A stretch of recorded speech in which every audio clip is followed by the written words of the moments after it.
Gente, a internet caiu, mas a gente vai retomar. Vai continuar gravando e depois juntar os vídeos, tá? Podemos? Tá. Tinha mais uma testemunha que tinha sido arrolada pela acusação, mas as duas partes dispensaram. Então, resta apenas a testemunha da defesa. Então, a gente vai começar agora. O nome completo do senhor? Meu nome é Joseildo Ferreira. Tá. O senhor foi arrolado como testemunha, e nessa qualidade eu queria saber se o senhor tem algum grau de parentesco com o acusado ou se considera amigo íntimo ou inimigo do acusado. Eu não tenho nenhum grau de parentesco, também não tenho nem um pouco de amizade com o acusado. Tá. Então o senhor presta o compromisso de dizer a verdade sobre os fatos, tá bom? Se o senhor não souber ou não se recordar, o senhor pode ficar à vontade para dizer isso. Certo. Tá bom? Doutor Hugo, pode iniciar, por favor. Boa tarde, Joseildo. Boa tarde. Joseildo, sobre esses fatos, como eles aconteceram.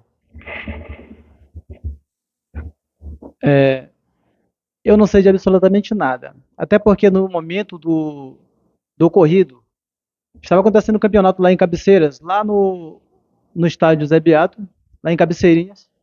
Eu simplesmente ouvi falar que havia acontecido esse caso. Eu não sei de nada. Tu não ficou sabendo de nada, então, né? E assim, quando tu ficou sabendo depois, né? Já que tu disse que estava em outro lugar, mas alguém te relatou se houve algum motivo pro fato que aconteceu? Alguém te relatou algo do tipo? Não, não, não. Ninguém te relatou algo do Neste tipo. momento, você é a única pessoa na conferência. Você continua morando no mesmo povoado? Eu continuo morando no povoado. E você tem contato com vítima e acusado? Não tenho contato. Não tem contato, né? Não sabe como que tá a relação deles, né, depois desse fato. Não sei como é que está a relação deles depois desse fato. Tá ok. Então, eu te agradeço. Sem mais perguntas. Doutor Igor, o senhor tem perguntas? Eu sou nascido e criado lá em Cabeceiras. Entendi. É o seguinte, conheceu à época um policial militar chamado Valdeci, um PM, Valdeci? Não conheço. Nem um guarda municipal chamado Gilvando? Também não. Pergunto porque, na verdade, o Valdeci ia ser ouvido, mas eu acabei dispensando que eles atenderam essa ocorrência, né? E lá eles disseram que em razão que ele levou essa facada porque questão de um pneu de bicicleta que ele havia furado o pneu. Tu soube desse comentário lá na cabeceira? Olha, só um minuto. Neste momento, você é a única pessoa na Cabeceiras é um povoado aqui no início pequeno, né? O que tu ficou sabendo? Qual foi o motivo? Por que ele foi furado no abdômen e no pulso? O Zé Bodinho. Eu não tenho uma informação. Ninguém falou nada, ventilou, rapaz, foi por causa de um pneu. O que eu ia falar foi simplesmente que a pessoa foi efetuar um golpe nele, mas só que eu não sei como foi. Não sabe por quê, só sabe que ele foi furado e foi levado para o hospital. Simplesmente. Simplesmente. Tudo bem. Obrigado, sem mais perguntas. Pode prejudicar, tá bom? O senhor conversou com o seu advogado? Tá. Bom, em relação ao senhor, o senhor é casado, solteiro? Eu sou solteiro, mas eu tenho esposa e filho. Tá. Quantos filhos o senhor tem? Qual a idade deles? Eu crio dois, meu de uma de 7 e um de 5, e crio um dela de 13 e uma de 10. Tá. E eles todos estão com a sua esposa agora? Então, só isso. Tá. Cara, até O os senhor dois trabalha? trabalho. Trabalha com o quê? Trabalho de bico. Bico em quê? Trabalho de qualquer serviço que botar pra mim, aí eu... Mas o senhor pode exemplificar? Como? Dá algum exemplo de algum serviço que o senhor faz? Posso. Pois não. Pintura, de ajudante de pedreiro. Tá. O senhor já foi processado antes? Não. Não, só por esse processo mesmo, né? Foi a primeira vez. Tá. O senhor se considera dependente de álcool ou de drogas? Não. Não. O senhor é simpatizante de alguma facção criminosa? Ainda não. Tá. partir desse momento, então, eu vou começar a perguntar para o senhor sobre os fatos, tá bom? O senhor pode deixar de responder, se considerar que pode prejudicar. Bom, o senhor sabe por que o senhor está aqui? E aí, diante disso, eu queria saber do senhor se os fatos que estão sendo apurados aqui, se são verdadeiros, se o senhor tem interesse em compartilhar uma versão do senhor sobre os fatos, o que aconteceu. Aconteceu porque eu tava bebendo. Fala mais próximo do microfone, por favor. Aconteceu porque eu tava bebendo, bebi muito. E aí chegou um primo meu daí de fora aí me deu uma droga, eu nunca tinha usado a droga. Aí depois eu só acordei com a polícia em cima de mim lá em casa. No mesmo local que aconteceu lá o fato. Qual foi o fato?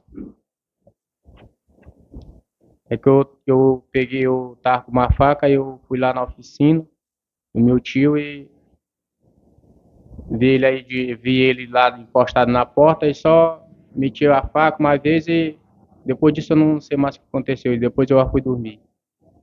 E o senhor costumava andar com faca? Não, não. E por que nesse dia específico o senhor estava?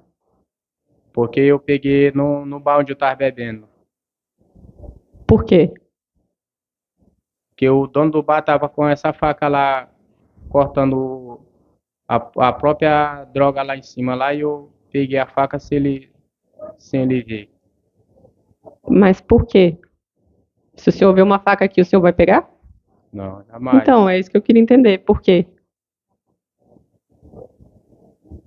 O senhor não quer responder? Não sei o que eu tava fazendo. Tá. Tá. O senhor, então, reconhece que a faca estava com o senhor mesmo? Foi, eu peguei lá no bar onde eu tava. Tá.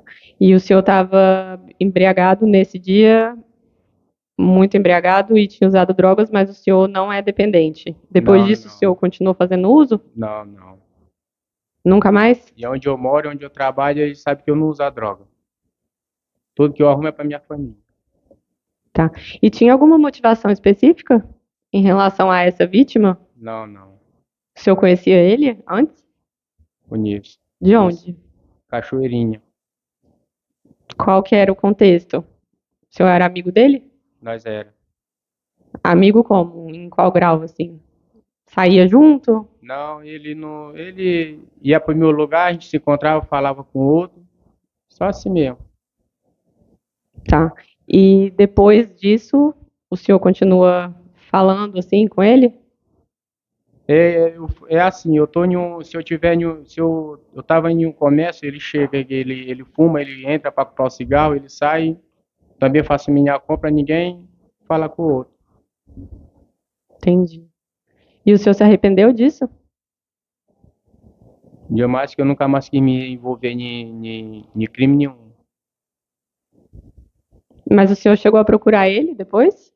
Cheguei a procurar ele uma vez, lá perto lá onde eu tava bebendo, cheguei a procurar ele para me conversar com ele, para nós largar isso de mão, para ele largar de mão. Ele até pensou que eu queria fazer alguma coisa para ele, mas eu não queria fazer nada para ele não. Mas o senhor queria pedir para ele largar isso de mão ou queria pedir desculpa? Desculpa. Porque eu queria viver no meu lugar em paz, perto da minha família. Mas o senhor queria pedir desculpa também, né? Tá. Eu não tenho mais pergunta para o senhor, doutor Igor. O senhor tem perguntas? Tem. Boa tarde. O Edequim, o senhor falou que deu só uma facada, né? Na vítima. E aqui tem a mão dela aqui que tá cortada até hoje, né? Até hoje dói isso aqui, ó. Da vítima. O senhor lembra de ter dado essa facada no pulso dele também? Não, Ou o senhor não deu a facada? eu não me lembro não. O senhor não lembra? O senhor disse que bebeu. Qual foi o tipo de bebida que o senhor ingeriu?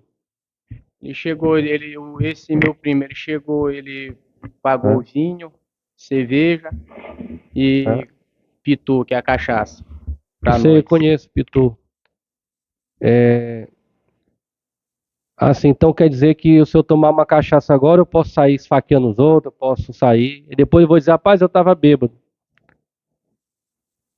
Aqui é o seguinte, teu depoimento, tu prestou na delegacia, tu disseste o seguinte aqui, eu vou te perguntar e tu vai dizer se é verdade ou não, né? Aqui diz que você estava lá no Rio do Povoado Cabeceira, né?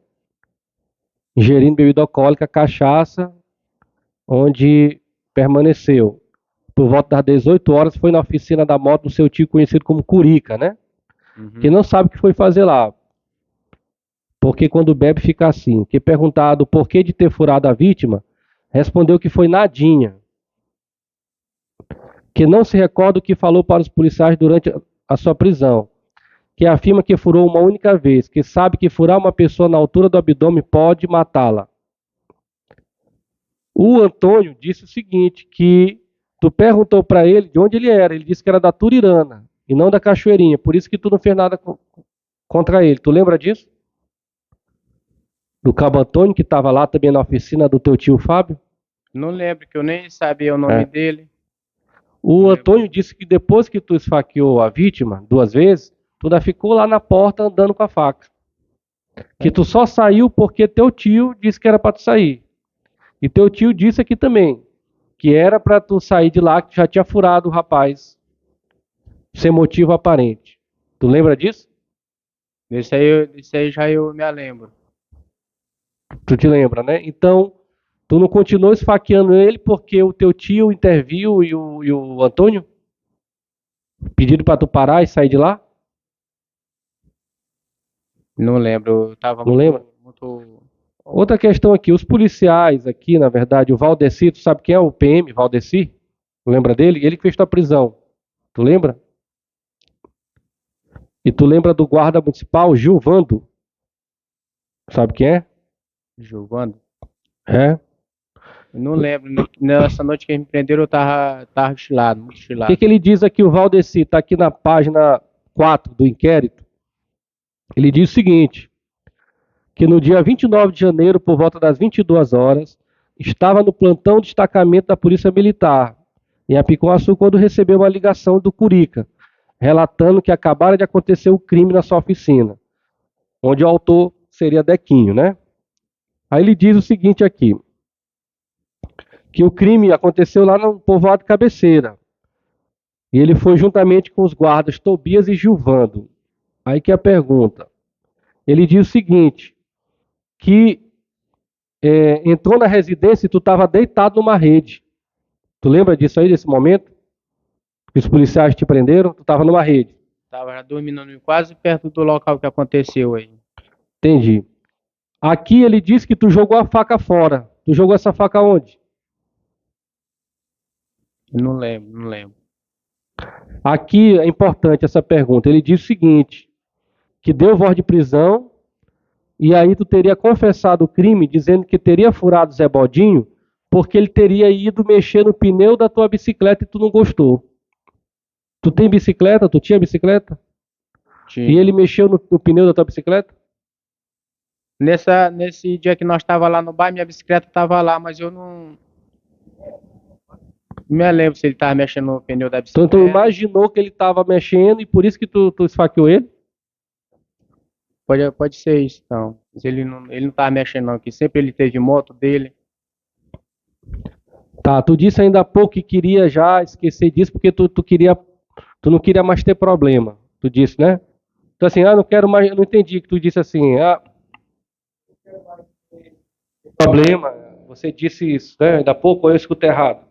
Disse que queria acabar com isso aqui porque tu não queria mais ter problema, é isso? Eu não entendi. Era por causa do meu filho que eu tenho agora com essa mulher que eu crio. Entendi, dos teus filhos, né? Pois é, isso aqui, o que o senhor tem a dizer sobre esse problema aqui, essa facada aqui que tu deu, essa cirurgia aqui de barriga aberta, isso aqui que impede até ele de trabalhar, isso aqui, o que o senhor tem a dizer? E o senhor está pensando em ti, nos teus filhos, e nele? O senhor está pensando nele? Eu pensei depois, nesse caso que eu chamei ele para me pedir Tu pensou nele? para ele. Tu já comprou algum remédio para ele alguma vez? Já Não, pagou alguma consulta médica? Nesse tempo eu tava vivendo só foragido, corrido. Tu foi para onde nesse tempo? Pode sentar. Pode sentar. Tu foi para onde nesse tempo? Pra Turilândia. Turilândia, do lado de Santa Helena? Cheguei lá, Tu tava morando com quem lá? uma mulher, tenho uma filha lá também. Tu passou quanto tempo lá, escondido? Não passei ano, não. Assim, morando com ela. Entendi. E aí Depois disso, tu retornou aqui para a região. Na época, veja bem, tu tinha 23 anos, então hoje tu tem 35 anos, é isso? 35 anos de idade. O Zé Baldinho hoje tem 53 anos, na época tinha 41. Veja que ele a complexão física dele, né, é mais fraca, né? Por que tu foi dessas 2 facadas nele? Não tá no meu sentido não, doutor. Mas tu assumiu o risco de matar ele? Porque se eu pego aqui uma faca, que tipo de faca era? Peixeira? Era faca de matar boi? Como é que era isso, essa faca? Tu lembra? Porque a partir do momento que tu pega essa faca, tu lança, essa faca, ele estava de costa para ti? Tu lembra disso? Ele estava de costas. Tu lança essa faca no abdômen da pessoa. Tu deu primeiro a facada no abdômen ou primeiro foi no pulso? Eu me lembro que eu dei só uma mesmo. Só uma? No braço dele. E isso aqui é de quê? Você pode mostrar aqui o seu pulso aqui, que está aqui até hoje aqui com a marca. Isso aqui é de quê? Que ele inclusive foi internado. Passou por cirurgia lá na Santa Casa. Foi levado para o hospital de Bacuri, depois foi para Cururupu. Isso aqui é o que ele está inventando? Foi ele que se lesionou? Se ele... Doutora, sem mais perguntas, obrigado. Doutor Hugo, o senhor tem perguntas? É que no dia você estava consumindo bebida alcoólica, né? Várias bebidas alcoólicas diferentes, né? Estava bem alterado e ainda, né, fez o uso de entorpecente pela primeira vez e isso, né, te modificou, né? Isso fez com que tu saísse de si. É essa a tua versão sobre esses fatos. Foi isso que aconteceu exatamente no dia. Foi. Quando tu bebia, só bebia, tu chegava a ficar do jeito que tu ficou dessa vez? Ou essa foi a primeira vez assim que tu, né, Foi a primeira vez. que tu ficou assim completamente alterado? Foi, porque eu usei a droga. Quando tu saiu, né, tu fez o ato, teu tio mandou tu sair, né, tu foi pra onde? Tu te recorda? Foi dormir. Foi longe lá da residência do teu tio? Foi próximo à residência do teu tio? Não, ficou assim como daqui pra onde eu polícia ali. Tipo, tu nem saiu do local. Não. Nem saiu do local. Ficou lá mesmo e foi dormir. E aí a polícia chegou e te prendeu. Quando a polícia chegou e te prendeu, tu sabia por que que eles estavam te prendendo? Não, que eles me espantaram e eu já tinha passado o efeito já da quarta bebida e eles estavam me falando porque eu tava preso. Mas quando eles te acordaram, tu já sabia por que que eles, né, estavam lá? Ou eles que falaram o motivo por que estavam te prendendo? Eu perguntei por que que eles estavam me levando. Aí eles disseram, não te lembra que tu deu uma facada em um agora e na oficina do teu tio aí? Aí depois eu fui me lembrando. Depois, mas no momento, nada disso. Tu tinha à época 23 anos. Né? Nós estamos falando de 12 anos atrás. Né? Aí eu te pergunto, sei que todo mundo é passível de cometer erros, mas assim, de lá para cá, né? Tu teve algum atrito com a vítima ou com outra pessoa, né? Situação parecida com essa? Não. Qual foi? Já teve, vou falar a verdade, já teve. Em um carnaval em 2016 eu tava lá na praça, lá em Cabeceira. Aí chegou um rapaz lá, da mesma forma que aconteceu com ele ali, aconteceu comigo. Sem eu fazer nada pra ele, ele também me deu uma facada também. Foi, né? Então eu fui de barriga aberta. Aí de Entendi. lá pra cá eu também não quis mais articular com ele. Passa perto de mim, eu passo perto dele. E até mesmo é por causa dessa família que eu tenho agora.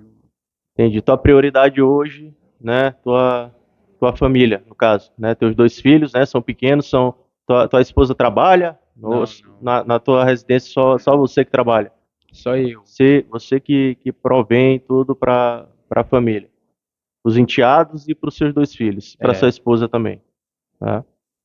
E eu te pergunto, embora você relate que não se recorda, né, exatamente, né, embora insistentemente perguntado, não se recorda o passo a passo do que aconteceu no dia, sabe que efetuou o golpe, né, mas não se recorda como se deu início, meio e fim, mas sabe que deu. Aí eu queria saber se, né, se mesmo nessa circunstância você se arrepende de ter feito isso com uma pessoa que reside em seu povoado, que é mais velha que você.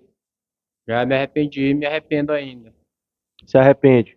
Se arrepende pensando em você ou se arrepende por entender que fez algo que não deveria ter feito com ele?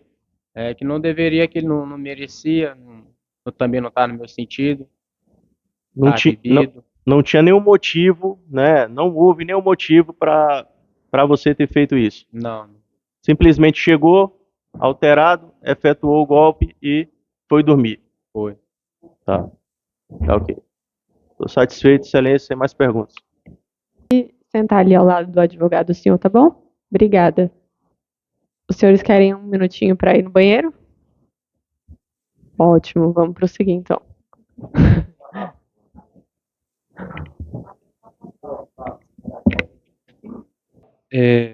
Mais uma vez aqui, boa tarde aqui a todos e a todas. Dirijo-me novamente a Vossa Excelência, Neivaldo, Adriana, Jefferson, Cristiane, Girlenilde, Misael e Junara. É muito importante a presença aqui de Vossas Excelências para mais um caso que ocorreu, né, em 2012. Inclusive, esse caso aqui só está tendo porque houve um recurso ao Tribunal de Justiça e mandou novamente fazer o júri, né? Então, já se passaram aí, aqui está o Francisco, né, conhecido como Zé Bodin, 12 anos, isso contando que foi em 29 de janeiro de 2012, já perpassam aí 4.500 dias de injustiça, né?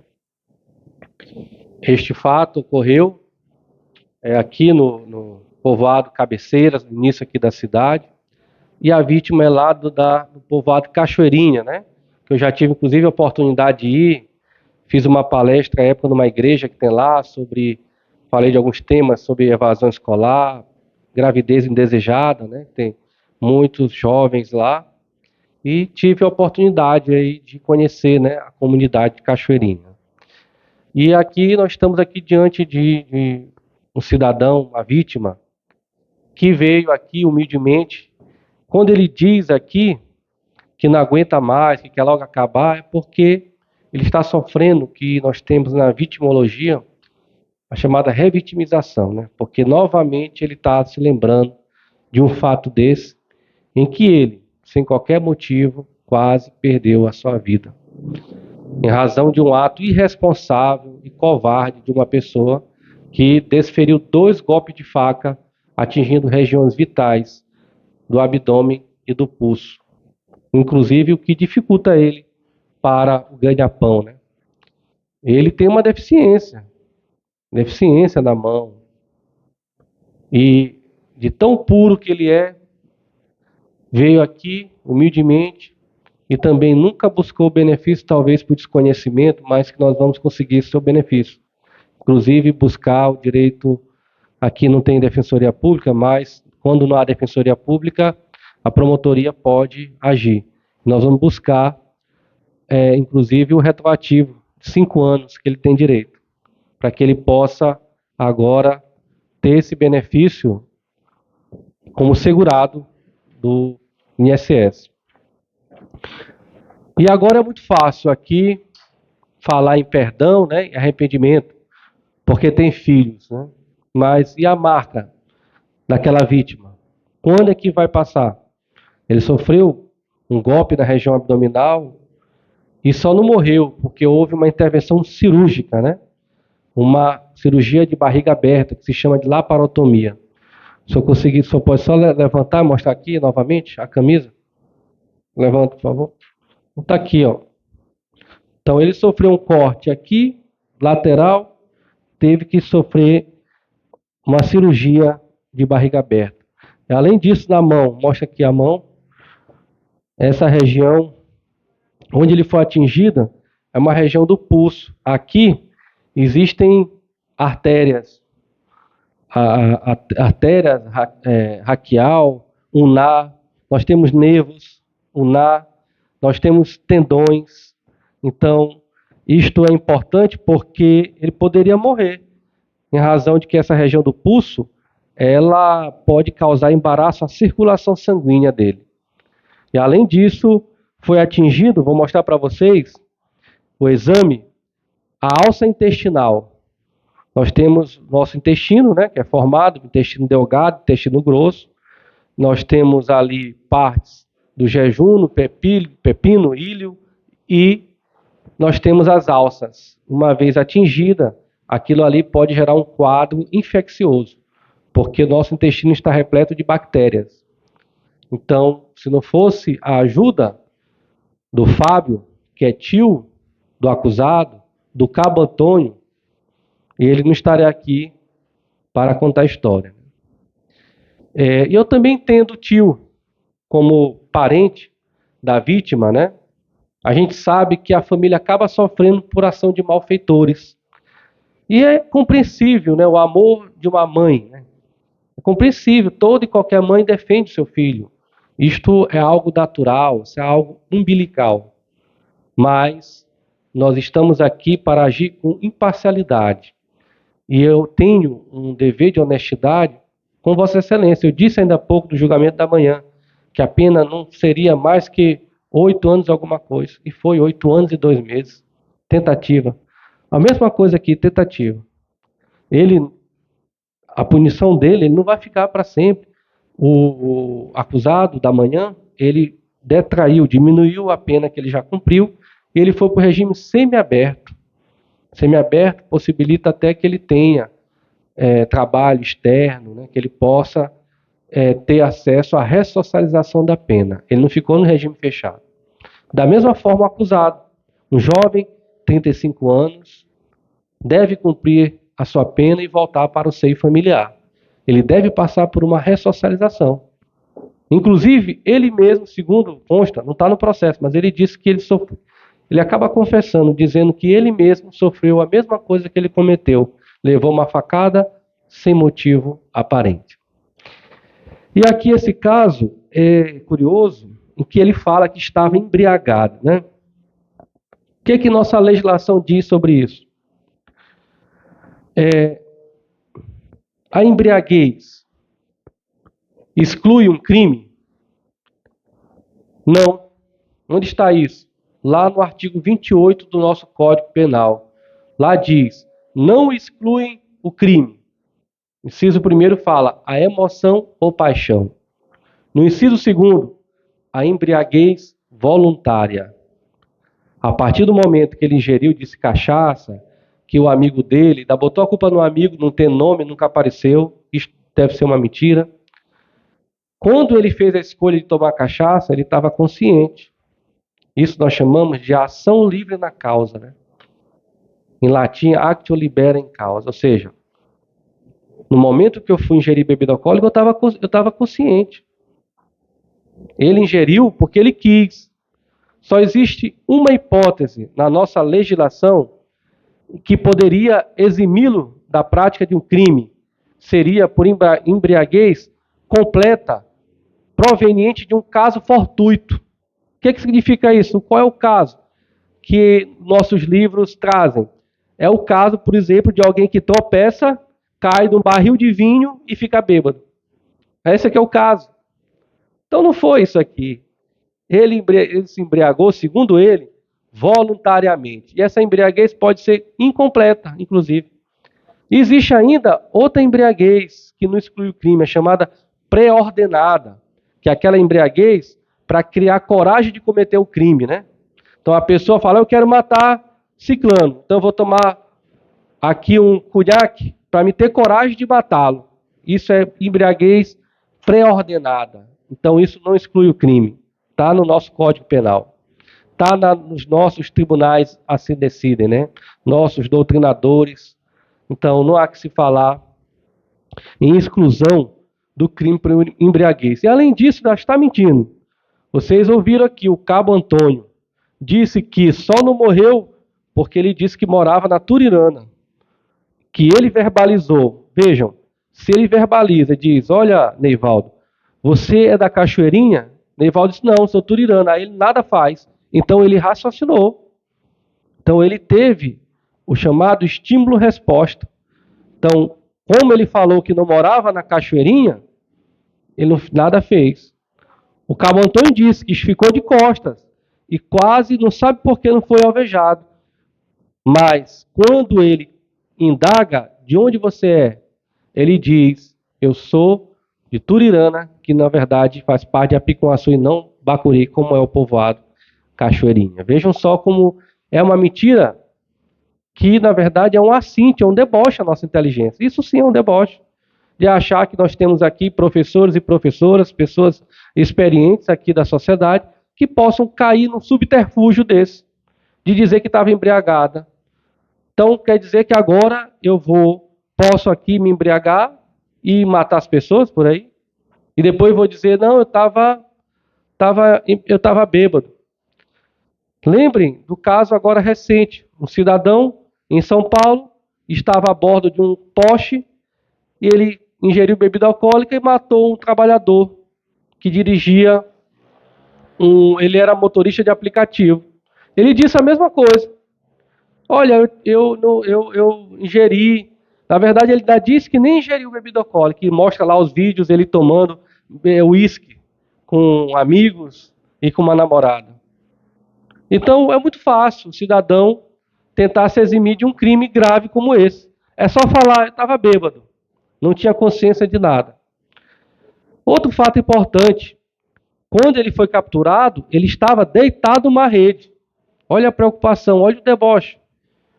Quase mata a vítima e depois estava lá deitado numa rede. E o policial, que seria ouvido hoje, mas infelizmente não foi possível, mas ele foi ouvido na delegacia, foi ouvido no fórum, ele diz que o acusado informou que esfaqueou a vítima porque a vítima mexeu no pneu da bicicleta dele. Sendo que ele agora não confirma essa versão, nem ele mesmo sabe por que ele fez isso. Vejam a gravidade.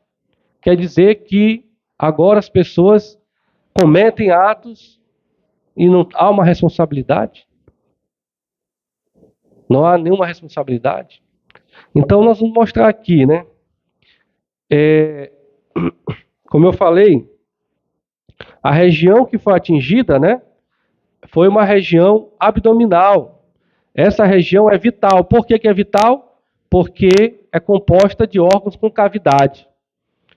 Então, essa região atingiu próximo ao intestino da vítima. Por isso que ele teve uma cirurgia de barriga aberta, né? Então, isto é uma região vital. Além disso, ele foi atingido aqui na região do membro superior, mas na região do pulso. Isto quase que compromete a circulação sanguínea. Como eu falei, nós temos artérias, nós temos nervos, nós temos tendões que estão nessa região. É só para o pessoal lá que tá fora fazendo uma zoada ali. Tem tanto lugar para conversar. Então aqui foi o relato do médico em relação à vítima, né? A letra não é muito bonita, mas o que diz aqui basicamente, né? Deu entrada o senhor João Francisco Filho, né? O que o médico colocou? Ele sofreu aqui ferimentos corto-contusos, mais ou menos 3 centímetros do hipocárdio. Aqui diz que causou, isto atingiu, né, a região do abdômen. E aqui diz a letra B, a letra A, né? A letra B diz que atingiu o punho, né? Na verdade foi o pulso. Então, o relato médico diz que foi atingido aqui a região abdominal, do abdômen, né? Houve um corte 3 centímetros, ou seja, às vezes de 1 centímetro a pessoa morre, dependendo da região. E atingiu também o punho, né? Agora é importante, nos quesitos, perguntado qual foi o instrumento, né? Arma branca, houve ofensa à saúde do paciente, sim. Resultou em incapacidade por mais de 30 dias, sim. Isso aqui não precisa ele voltar 30 dias depois. Qualquer um sabe que um cidadão que leva uma facada no abdômen, isto aqui ele vai passar por cirurgia e vai precisar de repouso.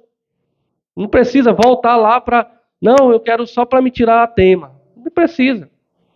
No meio médico, acho que ainda vai ter piada, porque, poxa, tu tá vendo que o cidadão quase morre aí, como se disse, foi atingido quase na tripa, tu ainda vai pedir para ele voltar 30 dias depois, o cara vai estar acamado. Outra questão que é importante, atenção. Se resultou perigo de vida, sim. Então, o médico diz, resultou perigo de vida, ou seja, quase ele morreu. Aqui o médico falou que resultou perigo de vida. Então, não sou eu que estou falando. Isso aqui é a prova técnica, é a prova pericial. Foi o profissional que estudou para isso, que está dizendo que quase ele veio a óbito, resultou perigo de vida. E o acusado teve alguma lesão? Foi feito também nele.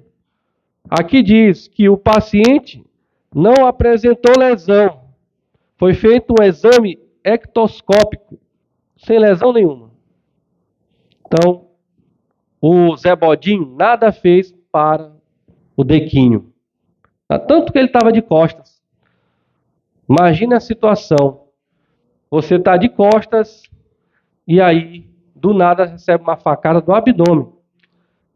O acusado, ao médico, ao responder se houve ofensa à integridade, não houve nada com ele. Tudo não. Então vejam, nós temos aqui provas cabais.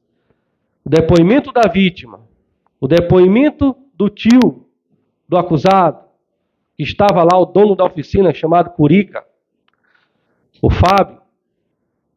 O cabo Antônio também é testemunha ocular, estava lá presente, disse aqui um depoimento firme, coerente, narrou detalhes, até mesmo se levantou para dizer como é que foi a dinâmica.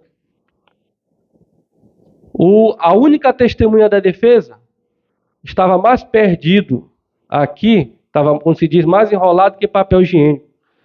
Disse que não sabe nem por que veio, não sabe de nada, estava jogando bola no campeonato de cabeceira, não sabe absolutamente nada. Mas as testemunhas ouvidas aqui presenciaram o crime.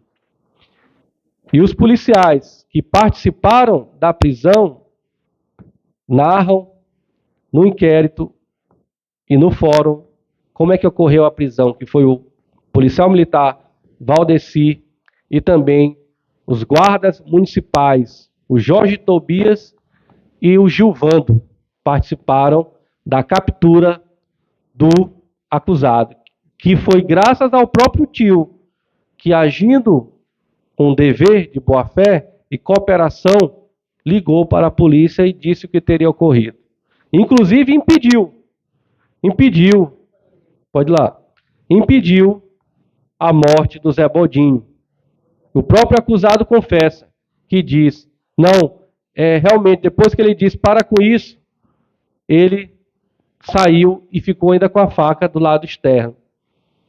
Então, se não fosse o Fábio, o cabo Antônio, o Fábio, inclusive, levou a vítima para o hospital de Bacuri. Se não fossem os profissionais da saúde em Cururupu, que fizeram um procedimento cirúrgico complexo, o Bodinho não estaria aqui para contar a história. Seria mais um nome na estatística dos 40 mil homicídios que nós temos no Brasil por ano. Seria mais uma vítima de um ato covarde, sem qualquer compaixão com o semelhante. E agora aqui pedir perdão, eu me deparo, né, com essa situação de perdoar ou não, desse sentimento cristão. Eu lembro inclusive de uma obra, né, do autor inglês chamado William Shakespeare, que dizia: ser ou não ser, eis a questão, né? Aqui eu diria, condenar ou não condenar, eis a questão. É uma obra conhecida como Hamlet, foi passada na Dinamarca, que é um príncipe, né? Trata diversas questões, mas aqui, Vossas Excelências podem estar se perguntando, condenar ou não condenar? Veja, o advogado age em nome do cliente dele. Ele tem que proteger o cliente dele. Isto está na nossa Constituição Federal. Mas eu estou aqui para defender essa vítima, este pobre coitado, que aqui se encontra com 53 anos de idade. E não só em nome dele. Nós também agimos aqui em nome da sociedade. E esse conselho de sentença tem que agir também primando pela coletividade. Então nós temos que levar em consideração valores plurais. Nós temos que garantir o império das leis, o Estado democrático de direito. É dizer que há um basta para crimes. Isto não pode ser admitido em nossa sociedade. Por isso nós fizemos questão de estar aqui, Zé Bodinho, 12 anos depois. 12 anos depois, em que, inclusive, teve outro júri. Se eu poderia levantar. E nós tivemos um júri em que houve injustiça. Houve uma injustiça. Mas houve um recurso do tribunal, deu provimento a esse recurso. E nós estamos aqui, porque a justiça pode até tardar, mas ela não falhará. Já dizia Rui Barbosa, grande ensinador do direito, que não importa o tempo para que uma justiça seja feita. E a própria palavra de Deus diz lá em Mateus, né? Bem-aventurados aqueles que têm fome e sede de justiça, porque eles serão fartos. Então, esta é a mensagem que nós temos que dar aqui para a população que está nos acompanhando aqui pelas redes sociais, pelo YouTube. É a Sociedade Apicuaçu que está aqui em pé, que está acompanhando lá no Porto de Tabatinga, lá na Turirana, na Cabeceiras. É o Zé Bodinho que está acompanhando lá na Cachoeirinha. Ele está aqui sentado, mas eu nem sei como é que ele veio, gastou o seu pouco dinheiro que ele recebe, apenas R$450 por mês, quando dá a safra de mandioca da lavoura, onde ele trabalha, mesmo com o pulso cortado. Ele trabalha, faz esforço. Então ele deve ter gasto uns R$50 para estar aqui, se não for mais, ir de volta. Mas certamente ele voltará hoje. E ainda hoje, eu tenho certeza que com a decisão de Vossa Excelência, reduzirá em 10% a dor dele. Essa dor quando ele se olha no espelho e vê esse corte na barriga. Quando ele vai trabalhar mexendo na mandioca, que é dura, né? Você tem que ter força, você tem que fazer o plantio, você tem que cortar. Ele vai se lembrar que hoje foi feita injustiça. E Vossas Excelências também, que estão aqui desde o amanhecer, desde o sol raiar, estão aqui, certamente chegarão em casa, tranquilizados, porque fizeram justiça. Fizeram justiça. E levaram, inclusive, o ensinamento do Gandhi. Vocês fizeram a mudança que vocês querem ver na sociedade. Esse é o ensinamento do Gandhi. Então, hoje, eu peço, suplico, que façam justiça pela vítima. Olhem pela vítima e não pelo acusado, que está aqui, 35 anos, foi inclusive se homiziado numa cidade de Turilândia, que fica próximo aqui de Santa Helena, depois de Pinheiro. Passou um bom tempo lá e agora chega aqui e diz que na verdade estava embriagado.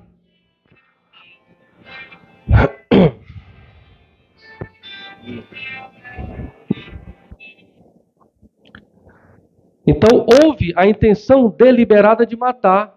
Houve a intenção de matar. Ou seja, qual foi o instrumento? Novamente, a mesma coisa que nós falamos da manhã. E nós temos que ter coerência quando formos julgar. Ou seja, o que valeu para Ivaldino deve valer para o acusado que aqui está. É um dever de coerência, de julgamento, né?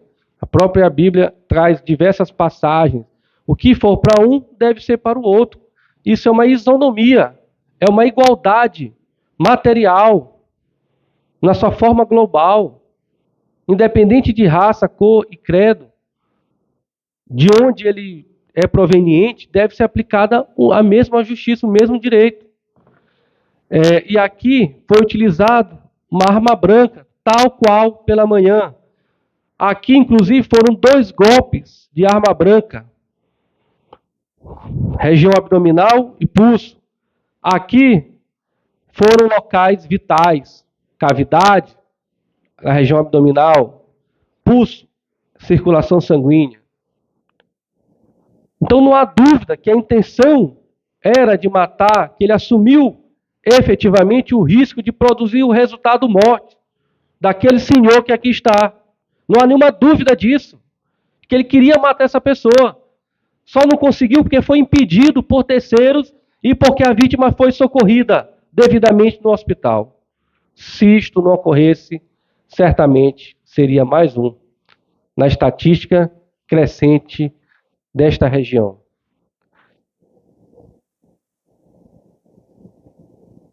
Então, é importante que se saiba qual foi a motivação do crime, né?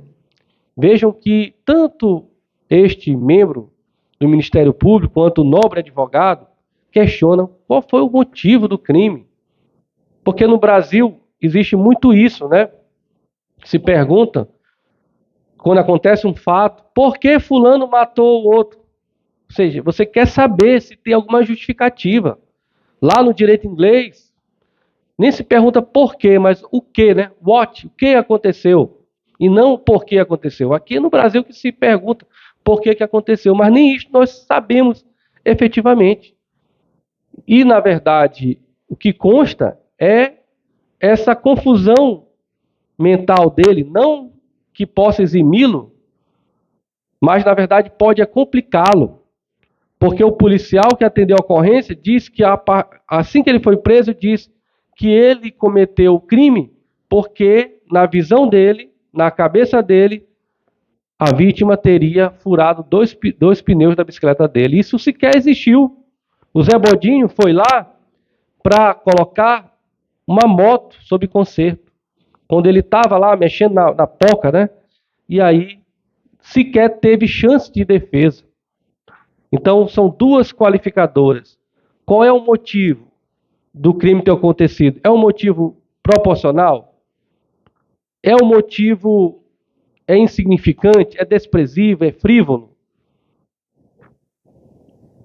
Será quisitado isto aos senhores e às senhoras? E também a forma como o crime foi cometido. Quando o cidadão utiliza uma arma branca, uma faca, por trás, isto dá a chance da vítima se defender ou reduz efetivamente a chance dele se defender? Então ele não teve nem como ou usar uma outra faca, ou usar um pedaço de madeira, ou correr, ou se abaixar, se esquivar. Não houve nenhuma chance para ele. Então esse crime foi cometido à traição, sem possibilidade de qualquer tipo de defesa. Não há dúvida, isto é cristalino. Então, soa como estupefaciente o acusado dizer que não se lembra de nada, que não se lembra de absolutamente nada. Quando uma pessoa está totalmente embriagada, nós temos o que se chama de etapas do alcoolismo, né? Nós temos ali a fase, né, do macaco, que a pessoa está alegre, sorridente. Nós temos a fase do leão, que ele está enfurecido. E nós temos a última fase, que é a fase do porco, que o cidadão está pela rua rolando. E ele não. Saiu caminhando para a faca e depois foi se deitar numa rede. Então, como acreditar que ele estava embriagado? Se ele estivesse embriagado, nós não temos nenhuma prova nesse processo. Eu desafio que mostre uma prova cabal, uma prova técnica, científica, que mostre um exame de sangue, um exame clínico, um exame de etilômetro, que mostra que ele estava com uma alta concentração de álcool no sangue.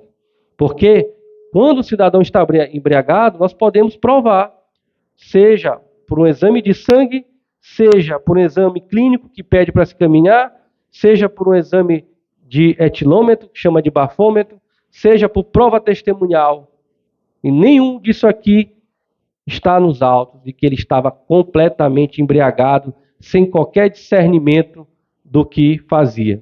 O que ele fez foi um ato irresponsável, desumano, desonesto. Isto foi o que ele fez, está aqui evidenciado nos autos. Já para caminharmos aqui para o encerramento, lembrem-se que a justiça estará aqui para diminuir a dor da vítima e de seus familiares.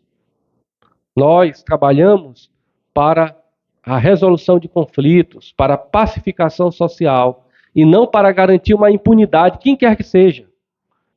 Não podemos deixar que o acusado saia daqui pela porta da frente, sem uma responsabilidade. Não podemos dar a ele um cheque em branco para que ele venha cometer outros crimes. Foi o Zé Bodinho, mas amanhã pode ser outro. Já que ele tem esse problema com bebida, ele pode tomar a bebida dele e furar outra pessoa na rua. Não podemos deixá-lo que ele seja responsabilizado.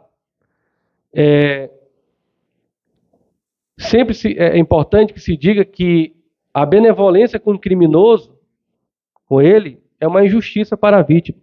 Nós devemos agir em defesa da vítima, elas que são protagonistas deste julgamento, não são os acusados, que já possuem uma gama de direitos, de recursos, possuem benefícios de progressão de regime, livramento condicional, existe até visita íntima dentro de presídio, existe até pagamento de cheque em dinheiro, como vocês viram algumas propagandas aí. Existem 5 refeições para esses criminosos que são pagas com o nosso dinheiro público. O custo efetivo de um criminoso no Brasil é de R$5.000. Um trabalhador ganha R$400 para trabalhar de forma penosa. Penosa. Um cidadão, 53 anos de idade, eu pergunto, olhando aqui, Neivaldo, para ele, tu daria 53 anos de idade? Eu falei 58. Ele acabou com a vida dessa vítima, desse pobre coitado, acabou. Quando você sofre um ataque desse, para sempre ele vai sofrer com esse corte aqui na região abdominal, vai ter que ser submetido a um acompanhamento. Isto pode gerar complicações, várias complicações, porque atingiu a alça abdominal. Ele poderia ter utilizado aí uma bolsa de colostomia para utilizar, mas com que recurso?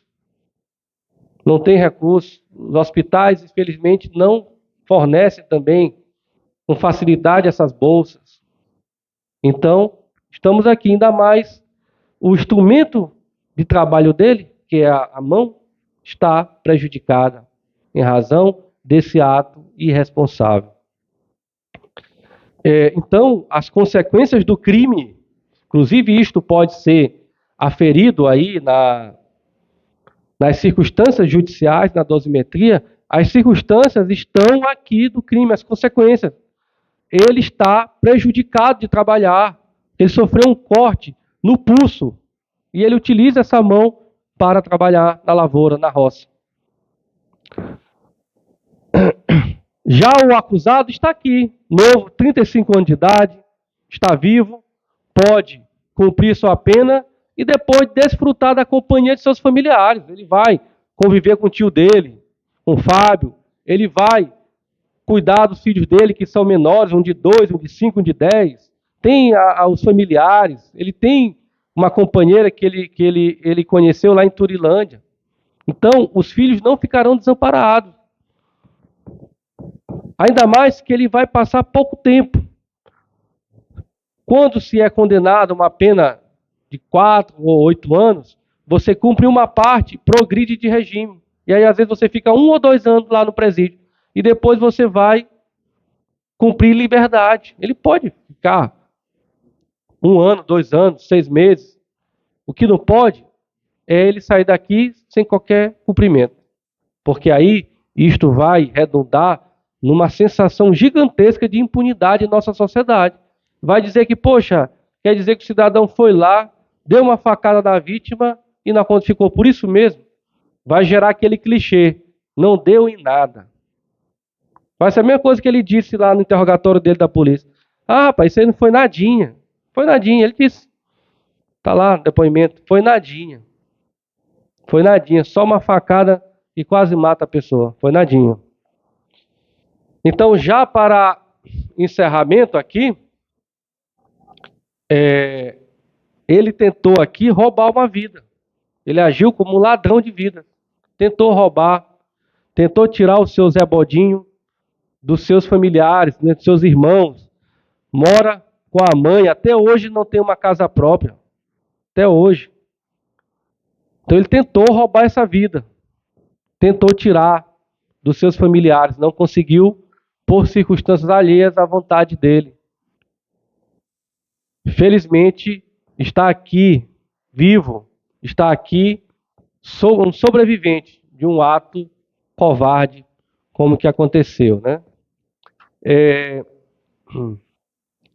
Portanto, eu me dirijo novamente, já aqui, entardecendo nessa bela cidade, aproveitei, inclusive, para olhar o porto, né, daqui, que é uma cidade acolhedora, uma cidade importante desse polo do litoral ocidental. Vossas Excelências, em grande parte, são servidores públicos, lidam e servem a comunidade, possuem uma grande responsabilidade, muito embora não tenham, às vezes, o devido reconhecimento, isso é bem verdade, sobretudo de professores, que deveria ser, né, pelo menos pelo reconhecimento da profissão das profissões. Nós só estamos aqui, eu, advogado, a juiz, os servidores, porque nós tivemos professores e professoras. Mas o entendimento de Vossas Excelências é de suma importância para a nossa vida, para o nosso meio social, para que haja efetivamente um basta para esse tipo de situação, para que não ocorra mais outros Zé Bodinhos, outras vítimas de povoados venham a sofrer, sem saber ao menos o motivo pelo qual quase tiveram né, sua vida ceifada, né? Eu agradeço, né? Assim, amanhã nós temos mais outros 2 júris, mas amanhã certamente não serão Vossa Excelência, eu talvez só venha para compor o quórum, né? Porque tem que ter um quórum mínimo de 15 jurados para pelo menos começar o julgamento. E essa atividade é uma atividade importante que deveria, a meu ver, ser inclusive remunerada. Não só questão de folga, mas um valor mínimo, seja um salário, seja uma parte do salário, que o Estado deveria arcar, em razão de que Vossas Excelências estão aqui, deixaram seus familiares em casa, deixaram seus afazeres, e assumem aqui uma causa nobre, que é julgar o semelhante. A causa mais nobre que se tem é de julgar o nosso semelhante. Mas, acima de tudo, com senso de justiça, com a virtude, com a ética, aplicar aquilo que vocês viram. Sigam o coração de vocês. Apliquem a justiça a esse caso concreto e diminua, só hoje, 10% da dor daquele senhor que ele chegou aqui sem acreditar na justiça. Quando ele foi intimado, inclusive os servidores da promotoria foi lá, eu não fui porque eu estava em Maracassumé, ele disse, rapaz, eu quero largar isso de mão, na visão dele, porque não aguenta mais. Ele não aguenta mais. Mas nós fizemos com que ele mudasse, porque até agora ele está aqui. Se ele estar aqui é porque ele acredita em Vossas Excelências como eu acredito. Então, muito obrigado, que Deus possa nos abençoar. Alguém precisa ir ao banheiro? Não? Perfeito. Doutor Hugo, pode ficar à vontade.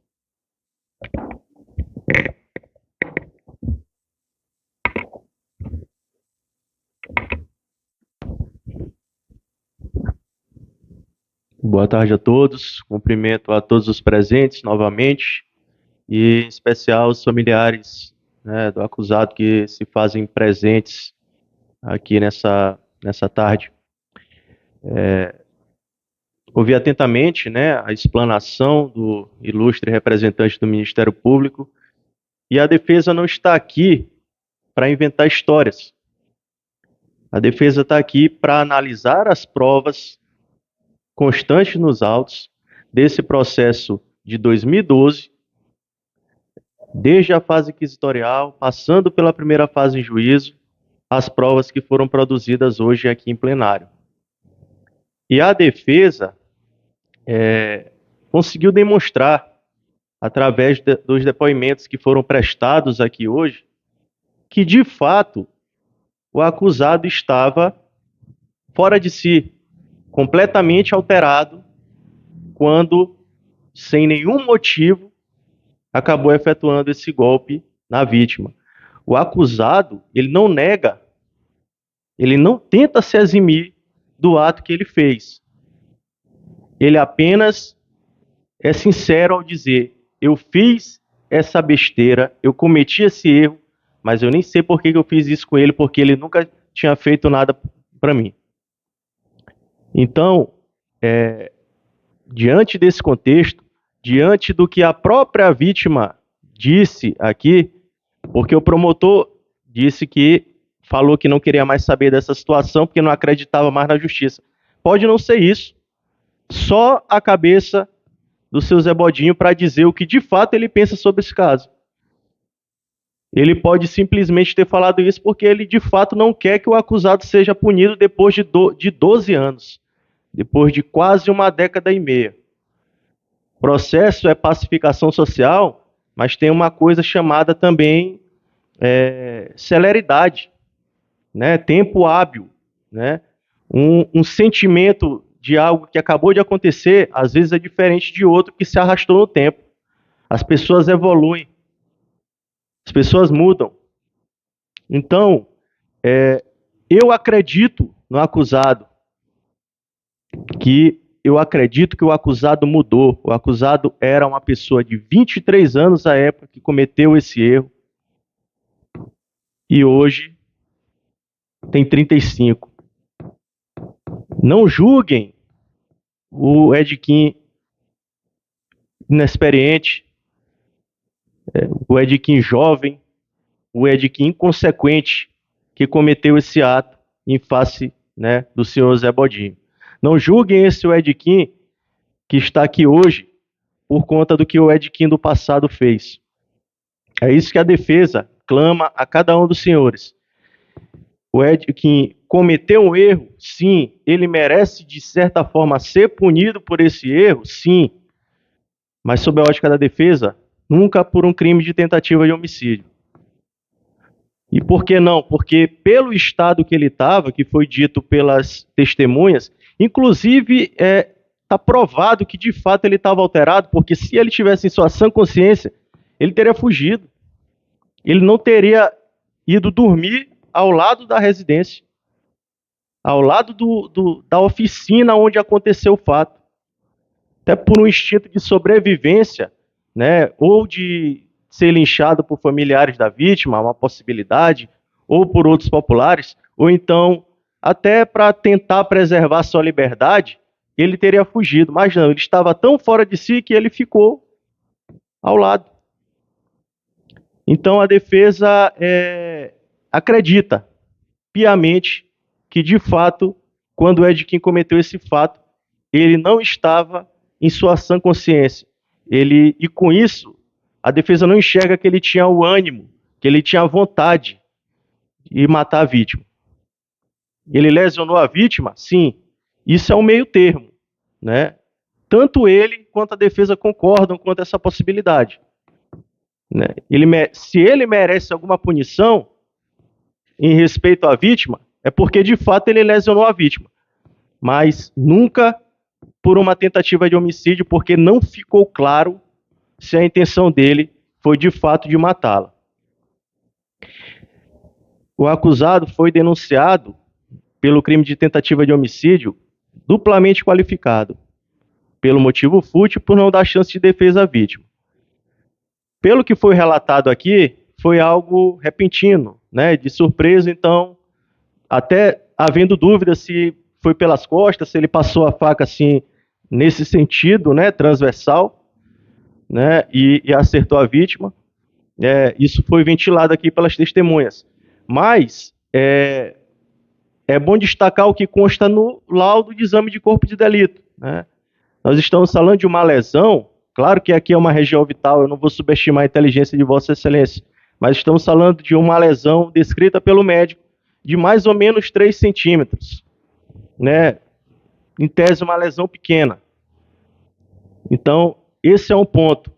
O promotor faz algumas interpretações extensivas sobre o que consta no laudo de exame de corpo de delito, quando fala que acertou o pulso e pode comprometer a circulação, e ele pode morrer por isso, mas o promotor não é médico, eu não sou médico, nenhum aqui de nós somos médicos. Se alguém tinha que dizer que comprometeu a circulação, teve esse risco, era o médico que fez o laudo de exame de corpo de delito. E no laudo de exame de corpo de delito acostado aos autos, não tem isso. Só tem que o punho, e não o pulso, foi lesionado. Então, é interessante que paremos de fazer especulações e passemos a trabalhar com as provas que constam nos autos, né?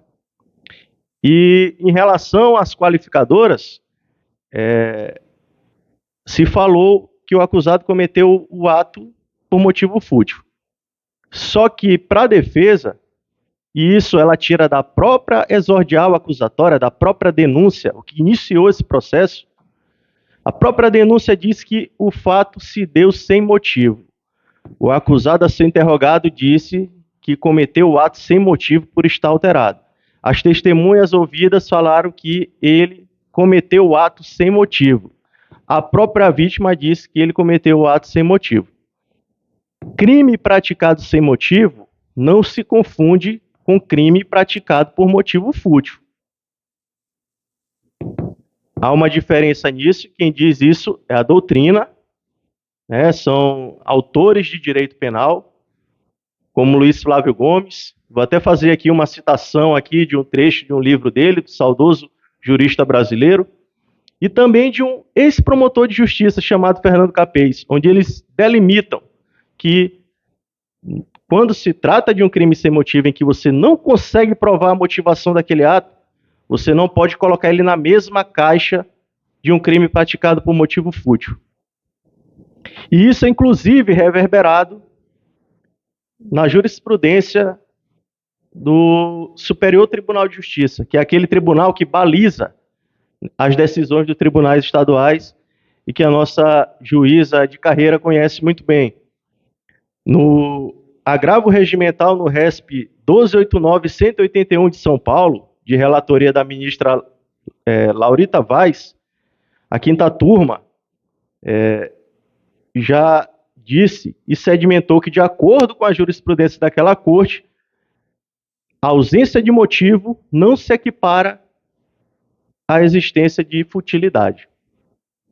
E sobre esses autores que eu falei, o Luiz Flávio Gomes, ele diz que ele deixa claro na sua só um segundo.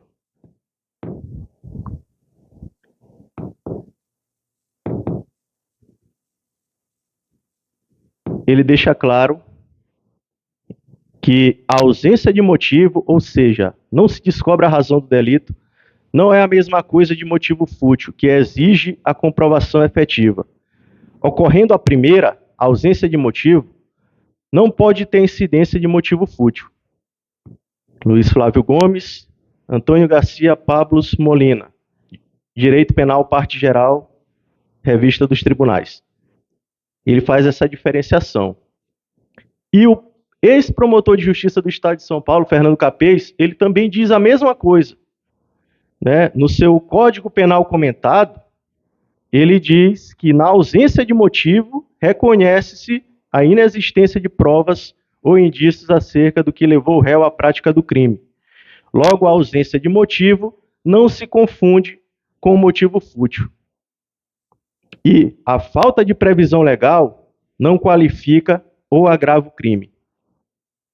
Então, a defesa achou interessante trazer isso para cá, porque o acusado foi denunciado pelo crime de tentativa de homicídio por motivo fútil, sendo que o próprio autor da ação, o próprio Ministério Público diz, assim como as testemunhas, e assim como a vítima, e assim como o acusado, que ele efetuou o golpe sem motivo. Então, se foi sem motivo, não se fala em motivo fútil.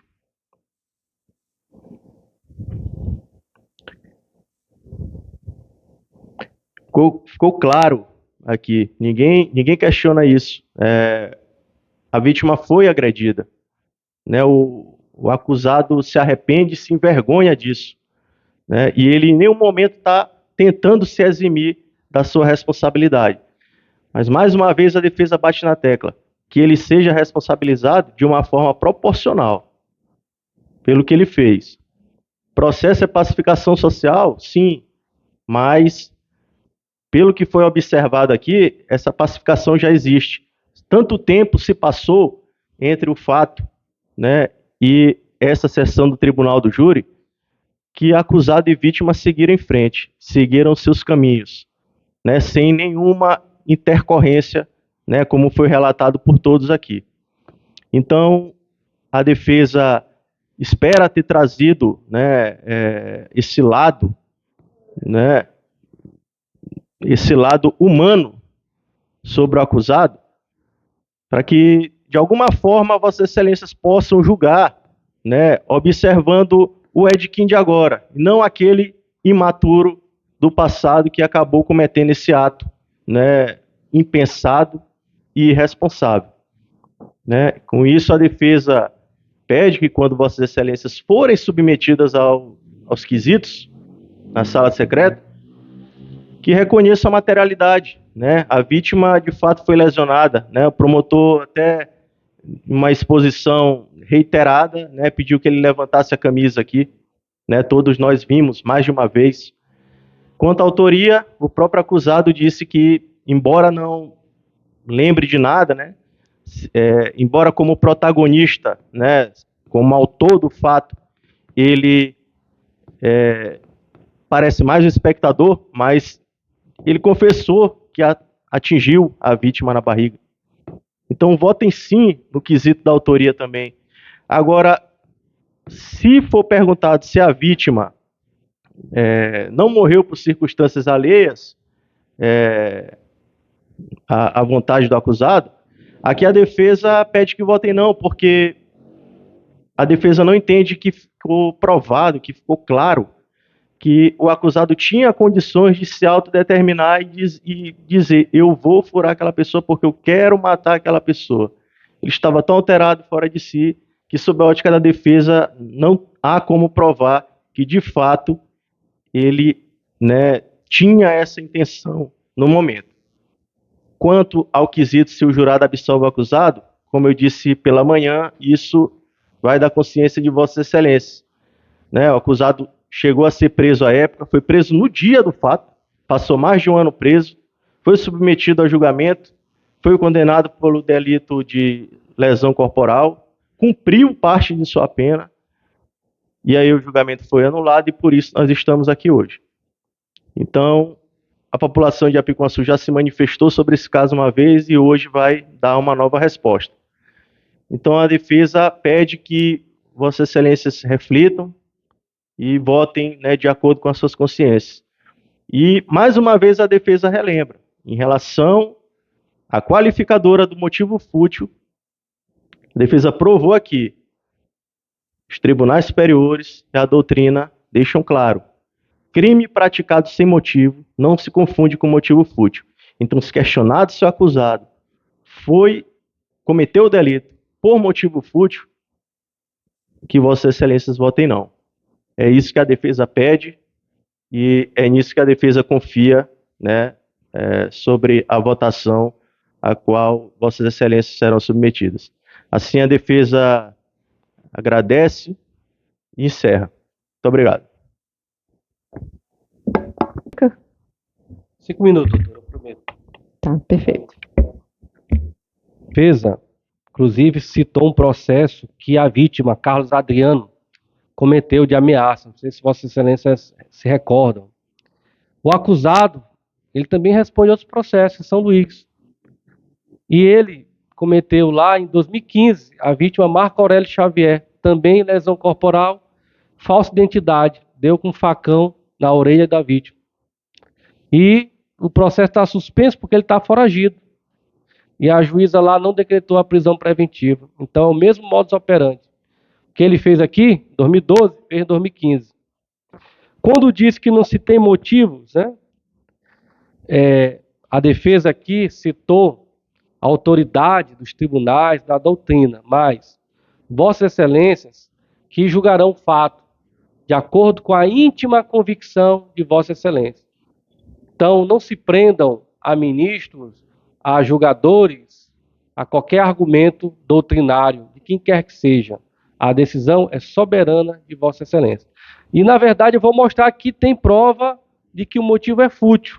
Está aqui no inquérito policial, depoimento de quem prendeu ele, não foi deste promotor, foi do policial militar chamado Valdeci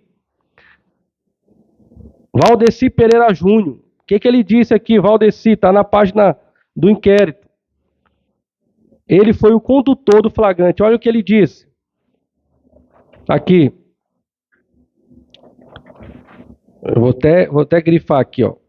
Onde deu voz de prisão para o Edquim Rabelo de Jesus, conhecido por Dequinho, o qual confessou o crime dizendo que teria furado o Zé Bodinho, porque ele teria ido mexer no pneu da minha bicicleta e não gostei. Esse aqui é o motivo fútil. Ele furou, esfaqueou a vítima porque ele imaginou que o Bodinho teria mexido no pneu da bicicleta dele. Então isto é um motivo banal. Isto aqui é um motivo fútil. Está aqui no inquérito. Policial militar, Valdeci, que na verdade era para ser ouvido, mas nós tivemos um problema de internet. E para mim não protrair o júri, não perdurar mais tempo, eu desisti. Mas está aqui o depoimento dele dentro do processo, de que o acusado tentou ceifar a vida da vítima porque imaginou que ele teria furado dois pneus da bicicleta dele. E este fato não é isolado, ele responde o processo em São Luís. Inclusive o processo está suspenso porque ele está foragido. E a mesma coisa, um facão deu um golpe na cabeça e na orelha da vítima. E também ainda mentiu sobre a identidade, falsa identidade. Por isso, inclusive é motivo para decretar a prisão dele. Em razão de fundamentos da garantia da ordem pública, da aplicação da lei penal. Então, isso aqui não é um fato isolado. Então, aconteceu em 2012, 2015, pode acontecer novamente. Mas eu não vou me estender conforme eu prometi. Eu só queria esclarecer isso, a Vossa Excelência. Muito obrigado, doutora. Sem mais sustentação aqui, Ministério Público. Doutor Hugo, pode. Então, Excelências, prometo que vou ser mais breve ainda do que fui pela manhã. E, mais uma vez, sobre essa questão do motivo fútil. O promotor aqui trouxe um trecho de um depoimento de um policial, um depoimento que não prestado em sede policial, não foi prestado perante o crivo do contraditório e da ampla defesa. Se Vossas Excelências olharem o processo, todos os policiais que prestaram depoimento prestaram do mesmo jeito, como se fossem um só, né? E aí relatam esse fato, né? Só que o próprio Ministério Público ignorou isso e entrou na conclusão de que o crime foi praticado sem motivo. E eu posso provar. A denúncia aqui na folha 11 do processo diz assim: por sua vez, tem-se que o motivo ensejador deste fato criminoso deve ser considerado fútil, visto que, mesmo diante de sua inexistência, com maior razão é intolerável a atitude tomada pelo acusado. O próprio autor da ação penal disse que o motivo do crime era inexistente. Estado do Maranhão, Ministério Público, Promotoria de Justiça da Comarca de Bacuri. Ah, não, mas se eu tivesse feito a denúncia, não seria assim. O Ministério Público é uma instituição indivisível. Né? O que o promotor que fez a denúncia falou, né, segue, né, até o final do processo. Então, se ele reconhece, né, depois de ter acesso aos autos do inquérito policial, que essa é a tramitação, primeiro é inquérito, depois é denúncia, depois é processo. Se ele reconhece que o motivo é inexistente, é porque o motivo é inexistente. E a baliza, né, a orientação, o farol, que foi o que eu mostrei aqui, diz que motivo fútil não se confunde com motivo inexistente.